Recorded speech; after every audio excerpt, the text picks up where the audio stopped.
Most gravestones are a site of solemn remembrance, where mourners bring flowers and share memories.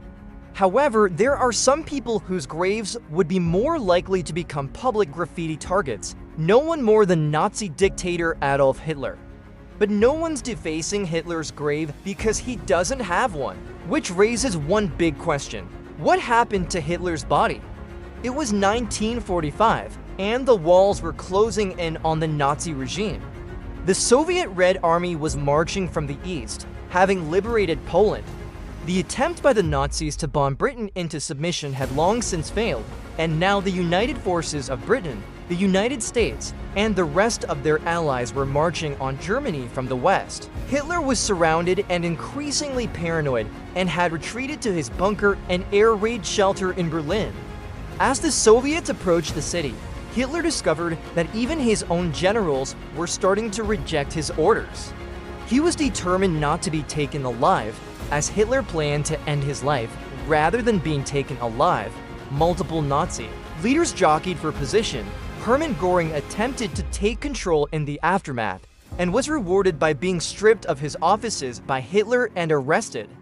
As communications around the city were cut off, Hitler heard bits and pieces of news about his top allies surrendering, with Heinrich Himmler even claiming he had the right to negotiate a surrender for the regime. Hitler also heard word that his closest ally, Benito Mussolini, had been deposed and killed by Italian rebels. It was time for the last rites.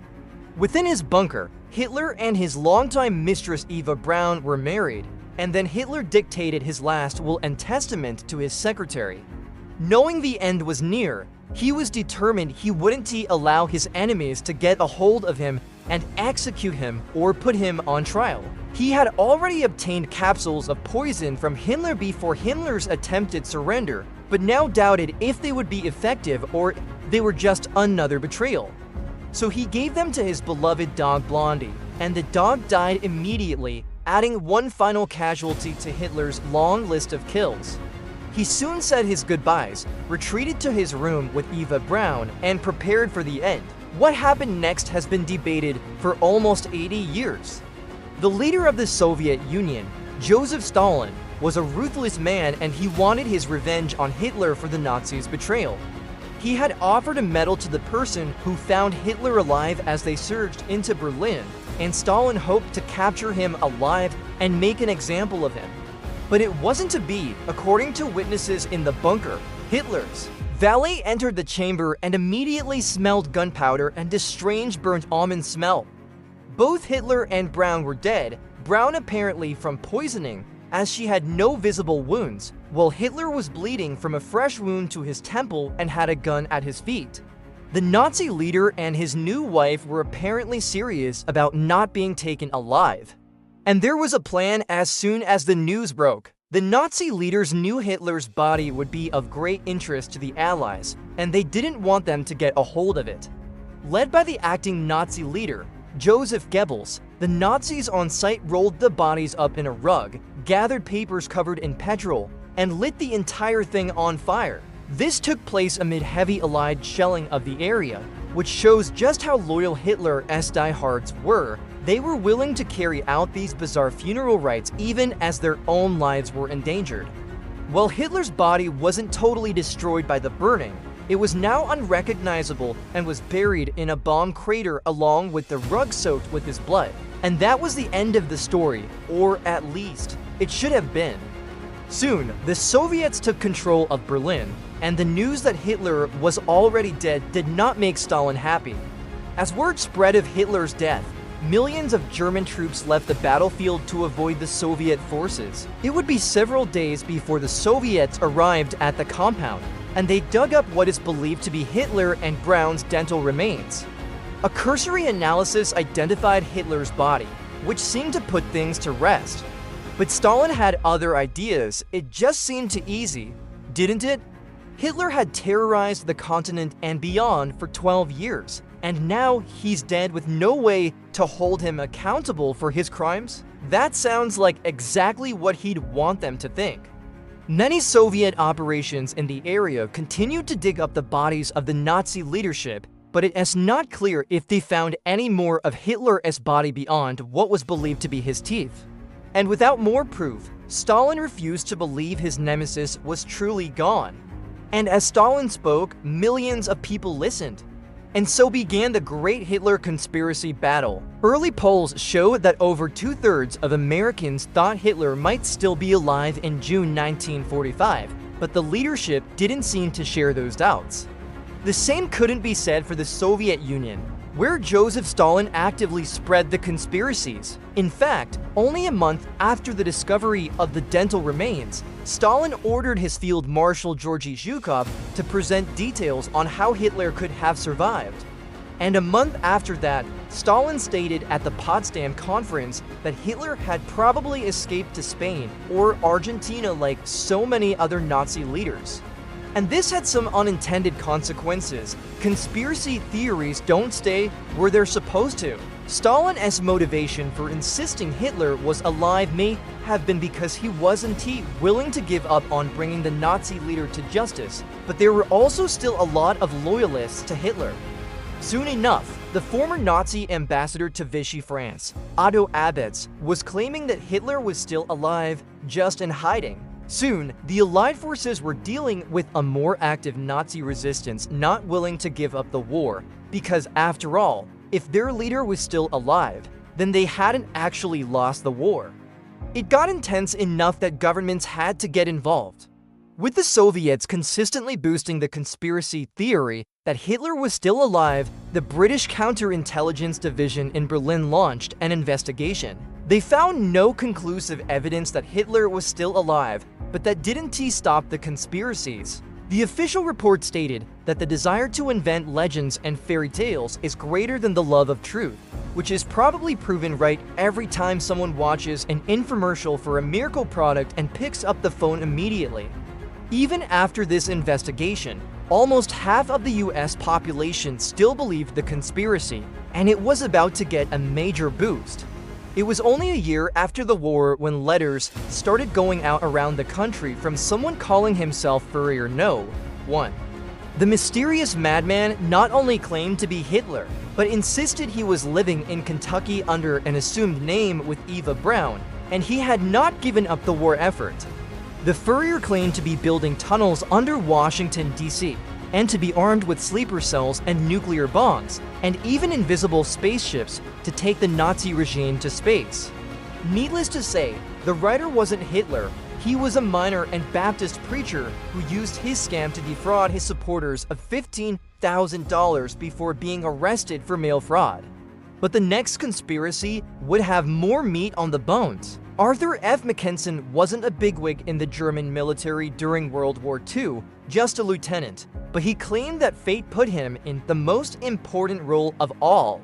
In 1948, he spoke to major newspapers and claimed that on May 5, 1945, 5 days after Hitler's supposed death, he had fled Berlin in tanks alongside Nazi official Martin Bormann Hitler and Eva Braun, who had faked their deaths. They flew to Denmark, and Hitler and Braun then boarded a submarine to Argentina. The only problem with this, not only was there no record of this crazy escape mission, but there was no record of Arthur F. Mackensen, who may have been named after First World War Field Marshal August von Mackensen. So the entire affair may have been a creative work of fiction by some newspaper writers who definitely sold papers off it. The question for these conspiracists is, if Hitler survived and escaped, whose body was dug up in that Berlin bomb crater? For the conspiracy theorists, the answer is simple. He obviously planned ahead. Hitler was known to be paranoid and frequently was surrounded by food tasters, bodyguards, and even body doubles to prevent him from being assassinated. While it worked, none of them could save him from his fate in that Berlin bunker, unless they did. The idea is that one of Hitler's body doubles died in his place, allowing their body to be burned and then discovered, only for the real Hitler to escape to a safe space for former Nazis, and the conspiracies would continue for years. During the 1950s, the FBI and CIA constantly received tips that Hitler was alive, often living in the United States. Maybe that man at the grocery store had a slightly suspicious mustache. Maybe that traffic cop was a little too into order when he gave someone that ticket. All these tips were taken by the government, briefly investigated, and quickly dumped in the circular storage file. But that didn't stop the paranoia. The conspiracy about Hitler still being alive made it all the way to the Nuremberg trial, where one judge briefly examined the evidence. But in 1956, the West German judicial system issued a final report stating that the circumstances of Hitler's death were exactly what everyone thought they were. And that should put an end to the conspiracies, right? While the Allies were mostly united on the fact that Hitler was dead, the Soviets had a different opinion. The question is, why? Stalin likely saw the exact same evidence everyone else did, but he had an ulterior motive for keeping the truth muddled. After all, if Hitler was supposedly still alive, he had a reason to keep a heavier hand on occupied Germany. From the start, he was obstructing investigations of Hitler's bunker, only briefly allowing a limited investigation of the site months after the fact. While they found some evidence of Hitler and Braun's belongings in the ruins, they would have no chance to investigate them, and the Soviets quickly barred them from the grounds again on shady accusations. But behind the scenes, a different picture was forming. By the end of 1945, Stalin wanted the truth, so he ordered his intelligence agencies to launch a second investigation. This time, they used modern science to comb every corner of the bunker and gather evidence pointing to Hitler's death. To start, they took blood samples from the sofa and wall where Hitler supposedly died. They tested the blood type and found it was a match to Hitler's type of blood. They dug through the crater again and found fragments of a skull, which had damage from a bullet wound. It was pretty strong evidence that Hitler had died in the bunker, just like all the non-conspiracy theorists knew, but it wouldn't be enough to put the issue to rest completely. Because there was one question still to be answered. Hitler hadn't survived the end of World War II, and there was no real evidence he ever had. The conspiracy was the product of a combination of Soviet disinformation and Nazi wish fulfillment, combined with the successful escapes of many lower-profile Nazis like Adolf Eichmann and Joseph Mengele to South America.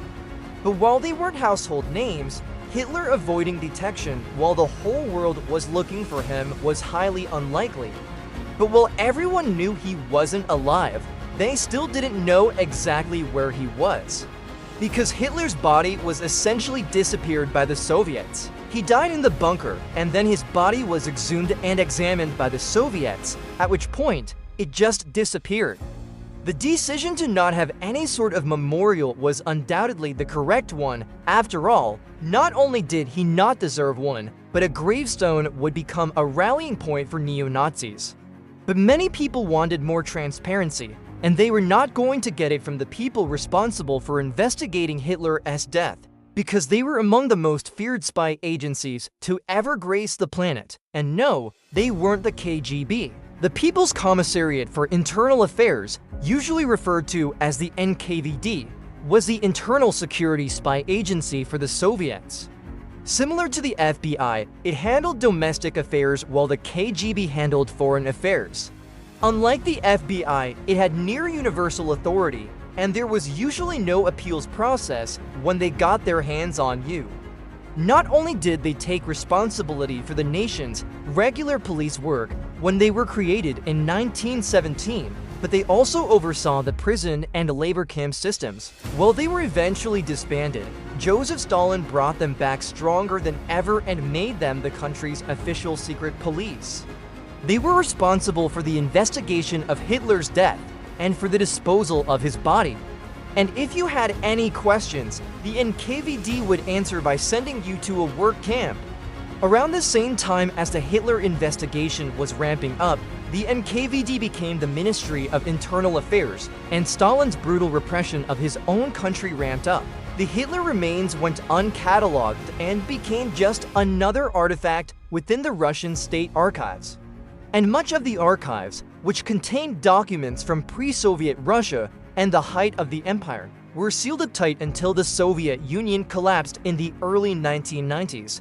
In the chaos in the aftermath, people had other things on their mind beyond the remains of the Nazi dictator from the 1940s, but that would change with one big discovery. In 1993, the bone fragments that were used to identify Hitler and Eva Braun's remains resurfaced in the archives, and interest in the case surged once again. Suddenly, everyone was taking a look back at all the research and theories about the Nazi leader's death for the last half-century. The most prominent work of literature about the events was The Death of Adolf Hitler by Russian journalist Lev Bezymensky. He detailed a supposed Soviet investigation, top secret, of course, that shed more light on the causes of Hitler's death. Details included Hitler's supposed death by cyanide poisoning, which turned out to be long and painful. The book was dramatic and also likely completely false, as no evidence of this secret investigation surfaced, and other historians criticized it as a work of fiction. But in the 1990s, things would change once again. The archives were now wide open, and as Russia opened to the world under Boris Yeltsin, the true investigations came to light. What was originally a dossier would be published in 2005 under the title The Hitler Book, and it revealed exactly what Stalin had wanted to know about Hitler, and it seemed the answer was everything. Originally classified and in the archives since the time of Nikita Khrushchev, the dossier was over 400 pages long. It confirmed that Stalin originally believed that Hitler had escaped and that the Allies in the West were hiding him. Which raises the question, how do you tell a dictator that he is completely wrong without being shipped off to Siberia? The report was put together when the Soviets had control of Berlin and took for years before it was presented to Stalin in 1949. It started as an investigation into Hitler's death, but there really wasn't all that much meat there, and they couldn't go back to Stalin with a one-page report stating that Hitler was dead as suspected. So the report turned into an elaborate look into Hitler's reign in power from 1933 to 1945, and incorporated hundreds of secret Nazi documents and interviews with imprisoned Nazi officials in Soviet gulags. So how did Stalin's personal report shape the debate? Historians believe the report is one of the most exhaustive looks into the Nazi political system, as well as into Hitler's declining mindset as the war went on. What it is lacking, though, is a lot of political context. That's because it was written for an audience of one, and Stalin was one of the harshest literary critics out there. After all, if he didn't like what you wrote about him, you were headed to the gulag, not getting a bad review. So the report was haunted by political inaccuracies, including the deletion of the pact between Stalin and Hitler early in the war, and the Soviet Union's own anti-Semitism. Also, many of the interviews of Nazi officials were conducted under torture, so any information they gave has shaky reputability at best. And the one thing it didn't provide, any evidence that Hitler survived. Conspiracy theories persisted even amid more evidence, and newspapers like the Weekly World News frequently published fictional stories. Was Hitler living next door to Elvis in Florida? Probably not, but that would make a good sitcom premise. In fact, it did. An ill-advised British sitcom titled Heil Honey, I'm Home featured an undercover Hitler living in Britain in the years after the war.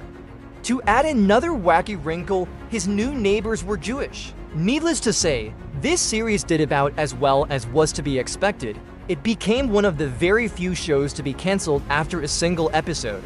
But the actual truth is much less dramatic.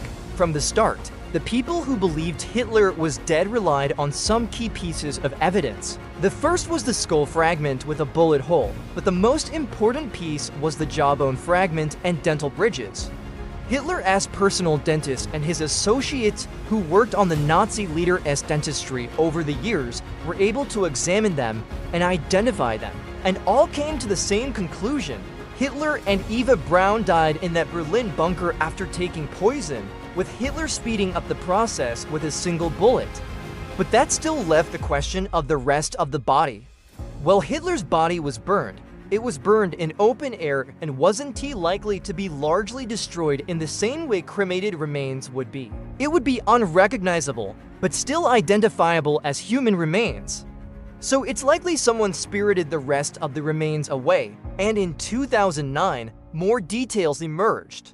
Russian General Vasily Christoforov, then the head archivist of the Russian Federal Security Service, claimed that the body had been in Soviet custody for the entirety of Stalin's reign and beyond, until the 1980s, when Yuri Andropov took over. The KGB took the body, burned it to nothing, and dumped the ashes into a German river. This ensured that no matter what happened, neo-Nazis would never have a gathering place for Hitler's remains, and so close the mystery for good, right?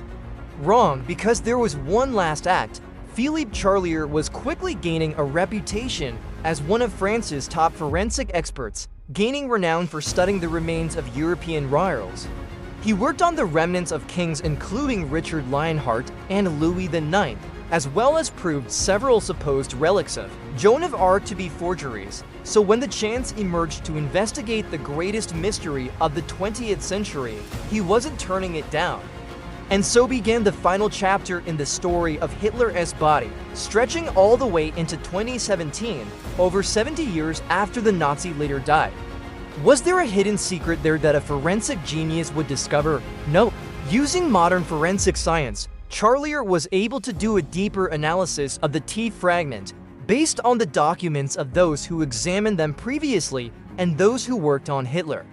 In every case, it proved a match and indicated that Hitler died in 1945 and was buried in that shallow grave outside his bunker.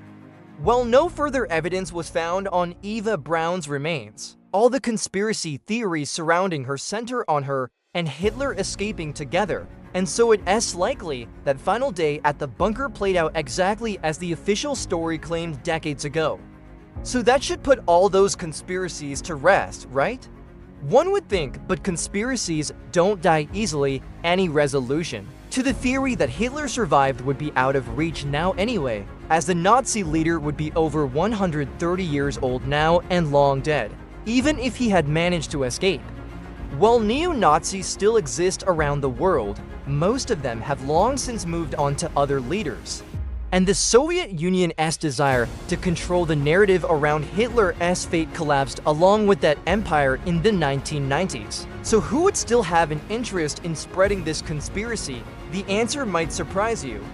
Sure, some of the sources were your typical Nazis who didn't want to admit their idol had died like a coward in a Berlin bunker, or Soviet loyalists who didn't want to admit he had died without seeing justice. But the larger, more common motivation was simply, it makes for a better story. If Hitler's story ends in 1945, there's nothing more to say but the post-mortem. But by creating the idea that there's a whole other chapter to his life, you can create a new narrative, no matter how fictionalized it might be. And that's exactly what one TV channel did, the History Channel. Sounds like a pretty credible name, except that for the TV show Hunting Hitler, they made most things up. Their source was some declassified FBI documents that investigated whether Hitler might have escaped Berlin, and the answer was no, but that didn't stop the network from crafting 3 seasons and a 2-hour special out of the idea. Most of the evidence was circumstantial, exploring possible escape routes and landing places without revealing any concrete evidence that he actually had used any of them. But one other factor explains the persistence of these theories. Most wars, even world wars, are messy and a complicated mix of political factors and old grudges. The First World War's German leader, Kaiser Wilhelm II, was a relatively low-key figure in the public mind. But Hitler was an over-the-top evil leader, equally obsessed with racial purity and determined to conquer all of Europe. Eventually, even his own military men hated him and tried to kill him. He was one of the most dramatic villains in the history of warfare, almost like a real-life supervillain. And what do supervillains do all the time? Survive certain death and return when the heroes least expect it.